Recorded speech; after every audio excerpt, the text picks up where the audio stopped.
Video پسند آنے پر میرے چینل کو ضرور سبسکرائب کیجیے۔ لوگوں کی قسمیں۔ حضرت حسن بن علی رضی اللہ تعالی عنہ نے فرمایا، لوگ 4 قسم کے ہوتے ہیں۔ پہلا، ایک تو وہ جسے بھلائی میں سے بہت حصہ ملا لیکن اس کے اخلاق اچھے نہیں۔ دوسرا، وہ جس کے اخلاق تو اچھے ہیں لیکن بھلائی کے کاموں میں اس کا کوئی حصہ نہیں۔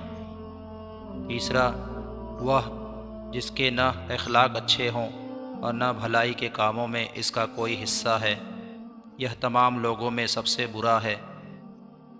چوتھا، وہ جس کے اخلاق بھی اچھے ہیں اور بھلائی کے کاموں میں اس کا حصہ بھی خوب ہے، یہ لوگوں میں سب سے افضل ہے۔